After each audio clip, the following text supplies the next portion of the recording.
followers of Imam Mahdi. الصلاة والسلام على رسوله الكريم وعلى آله الطيبين الطاهرين أما بعد. قال رسول الله صلى الله عليه وآله وسلم: أيها الناس، قد أقبل إليكم شهر الله بالبركة والرحمة والمغفرة. حاضرین، ماہ مبارک رمضان کل سے شروع ہو رہا ہے، اور یہ وہ مہینہ ہے کہ جو اللہ کا مہینہ ہے، بے انتہا فضیلتوں کا حامل ہے، بے انتہا رحمتیں اور برکتیں اپنے ساتھ لے کر کے یہ امت اسلامی کی جانب بڑھ رہا ہے. جیسا کہ خود حضور سرور کائنات حضرت محمد مصطفیٰ صلی اللہ علیہ وآلہ وسلم نے اپنے خطبہ شعبانیہ میں ارشاد فرمایا تھا کہ قد اقبل الیکم شہر اللہ بالبرکۃ والرحمہ والمغفرہ، کہ اللہ کا مہینہ تمہاری طرف برکت اور رحمت اور مغفرت کے ساتھ بڑھ رہا ہے. اس نقطے کے اوپر توجہ کریں کہ خود ماہ مبارک رمضان یعنی اللہ کا مہینہ رحمت و مغفرت اور برکت، یہ ساری چیزیں لے کر کے ہماری طرف آ رہا ہے. مسئلہ یہ ہے کہ آیا ہم بھی ماہ مبارک رمضان کی طرف جا رہے ہیں یا نہیں. ایک صورت یہ ہے کہ تحمیلی طور پر زبردستی کوئی چیز ہمارے سر مڑ دی جائے، یعنی ہم چاہیں یا نہ چاہیں. پوری دنیا میں ایسا نہیں کہ جتنے انسان ہیں وہ سب چاہ رہے ہیں کہ رمضان آ جائے، مگر رمضان تو بہرحال آ رہا ہے. اگر زمین کے اندر گردش ہے اور دن اور رات تبدیل ہو رہے ہیں تو یہ رمضان آ رہا ہے اور ہر سال آتا رہے گا.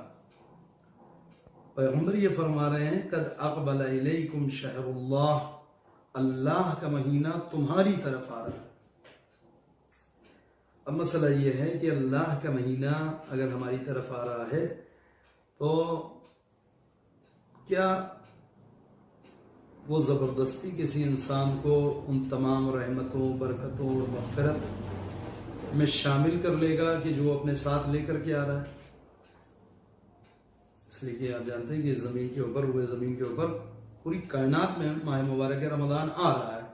پوری دنیا کے لیے رمضان آ رہا ہے، مگر اسی دنیا میں بسنے والے نہ جانے کتنے افراد ہیں کہ جو اصلاً کلمہ نہیں پڑھتے، دین سے واقف نہیں ہیں، دین آشنا نہیں ہے، دین کو ماننے والے نہیں ہیں، خدا کو ماننے والے نہیں. مثلاً چلے اس تعداد کو اگر الگ کر دیا جائے، خود عالم اسلام میں ایسے بہت سارے افراد آپ کو ملیں گے جن کو نماز سے مطلب، نہ روزے سے مطلب، نہ حج سے مطلب، اصلاً دین سے ہی مطلب نہیں ہے. یہ ان کی خود مجبوری تھی کہ انہیں اللہ نے کسی مسلمان خاندان یا کسی مسلمان ماں باپ کے آغوش میں دے دیا، کسی اسلامی گھر میں آ گئے، مومنین کے گھر میں آ گئے. ایسے افراد بہت سارے ہیں.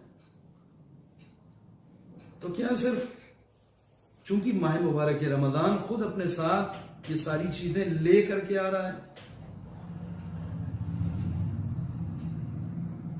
کہ جس میں رحمت خدا ہے، جس میں برکتیں ہیں، جس میں مغفرت ہے، جس میں ایک خود سانس کا آنا جانا، انسان کا ہر سانس جو ہے یہ تسبیح ہے، جس میں ایک آیت قرآن مجید کی تلاوت پورے قرآن مجید کے ختم کرنے کے برابر ثواب رکھتا ہے، جس میں ایک درہم یا ایک کھجور صدقہ دینا ہے عام دنوں میں 70,000 درہم خرچ کرنے کے سے بہتر ہے،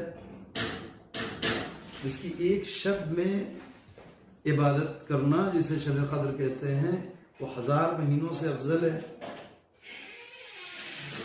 آئیے یہ وہ ساری خصوصیتیں کہ خود جو ماہ مبارک رمضان اپنے ساتھ لے کر کے آ رہا ہے یہ زبردستی ہر ایک تک پہنچنے والی ہے، کیونکہ ہماری کوئی ذمہ داری نہیں ہے. خود پیغمبر نے فرمایا کہ یہ ساری چیزیں تو لے کے آ رہا ہے رمضان.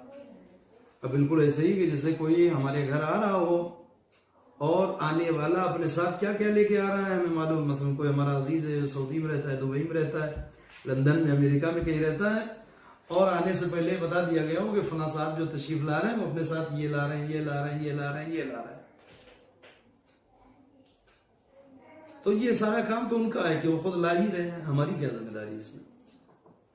ہمیں گھر پہ بیٹھنا ہے. آیا گھر پہ بیٹھنے سے وہ ساری چیز کی جو ہمارا کوئی عزیز لے کر کے آ رہے ہیں ہم تک پہنچ جائے گی؟ ایسا ہے کہ ممکن ہے ایسا ہو جائے, ہم نالائق ہوں, اس کے باوجود ہمارے حصے میں وہ تحفے, وہ سوغات کہ جو آنے والا اپنے ساتھ لے کر کے آ رہا ہے وہ ہمیں دے دے, رحم کھا کے, ترس کھا کے. آیا ماہ مبارک رمضان بھی ایسے ہی ہے؟ جی نہیں.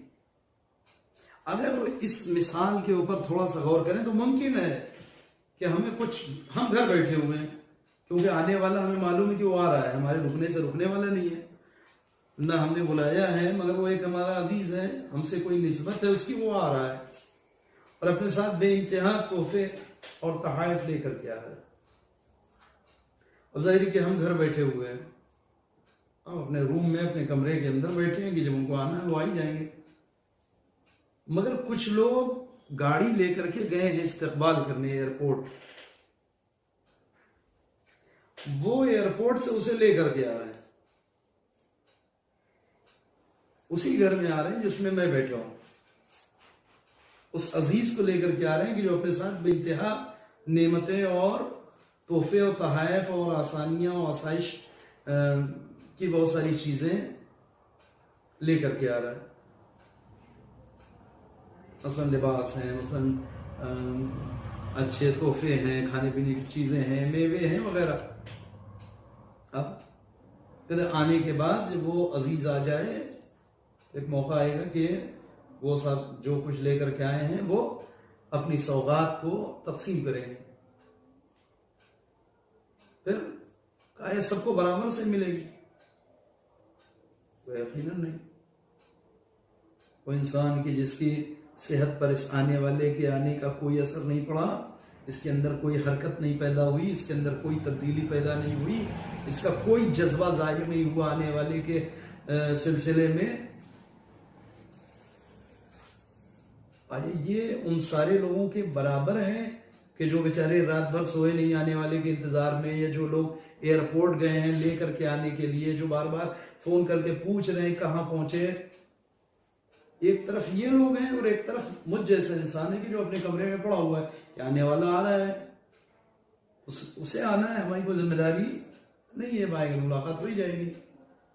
آیا میں اور وہ سارے افراد کہ جو صبح سے اٹھ کر کے بیدار ہیں کہ آنے والا ہمارا عزیز آ رہا ہے, مہمان آ رہا ہے, ہمارے لیے تحفے لا رہا ہے, خیریت بار بار پوچھ رہے ہیں, اسے لوگ ریسیو کرنے گاڑی لے کر کے گئے ہوئے ہیں, یہ لوگ ایک طرف, میں ایک طرف. آئیے یہ سب برابر ہیں تحفوں کی تقسیم میں؟ عقل کہتی ہے کہ یہ سب برابر ہونا چاہیے, نہیں ہونا چاہیے. اصل وہ انسان کی جو بے رخی انجام برتے ہیں اسے استحقاق نہیں کہ وہ کسی تحفے کے لیے سوال کرے. کہ ایک مہینے کے بعد جب وہ عزیز جانے لگے تو ہم سے پلٹ پوچھے, میں ہم نے تو بڑا شورا سنا تھا کہ آپ آ رہے ہیں اپنے ساتھ, یہ لا رہے ہیں, یہ لا رہے ہیں, وہ لا رہے ہیں, مگر ایک مہینہ آپ رہے, میں نے تو کچھ نہیں دیکھا. کیا ہوگا اس کا جواب؟ دوسرے لوگ خود آگے بڑھیں گے کہ آپ خود نالائق تھے, یہ دیکھیے ہمیں یہ ملا, کوئی کہے گا ہمیں یہ ملا, کوئی کہے گا ہمیں یہ ملا, یہ تو لے کر کے آئے تھے, مگر آپ بھی سیدھے منہ ان کی طرف نہیں بڑھے. قد اقبل الیکم شہر اللہ, اللہ کا مہینہ تمہاری طرف آ رہا ہے. اس جملے کے مقابلے میں آیا ہماری بھی کوئی ذمہ داری ہے یا نہیں؟ کیا بالکل ذمہ داری ہے. اور اب ذمہ داری ہماری یہ ہے کہ جب اللہ کا مہینہ خود ہماری طرف آ رہا ہے, اللہ کا مہینہ, تو ہماری ذمہ داری یہ ہے کہ جیسے ہمیں معلوم ہو جائے کہ کوئی عزیز ہمارا آ رہا ہے تو ہم گھر میں دروازہ بند کر کے نہیں بیٹھتے, ہم اپنی بساط, اپنی طاقت, اپنی توانائی کے مطابق چند قدم سے لے کر کے چند کلومیٹر تک یا چند شہر تک, جہاں تک ہماری توانائی ساتھ دے, انسان آگے بڑھ کر کے استقبال کرتا ہے.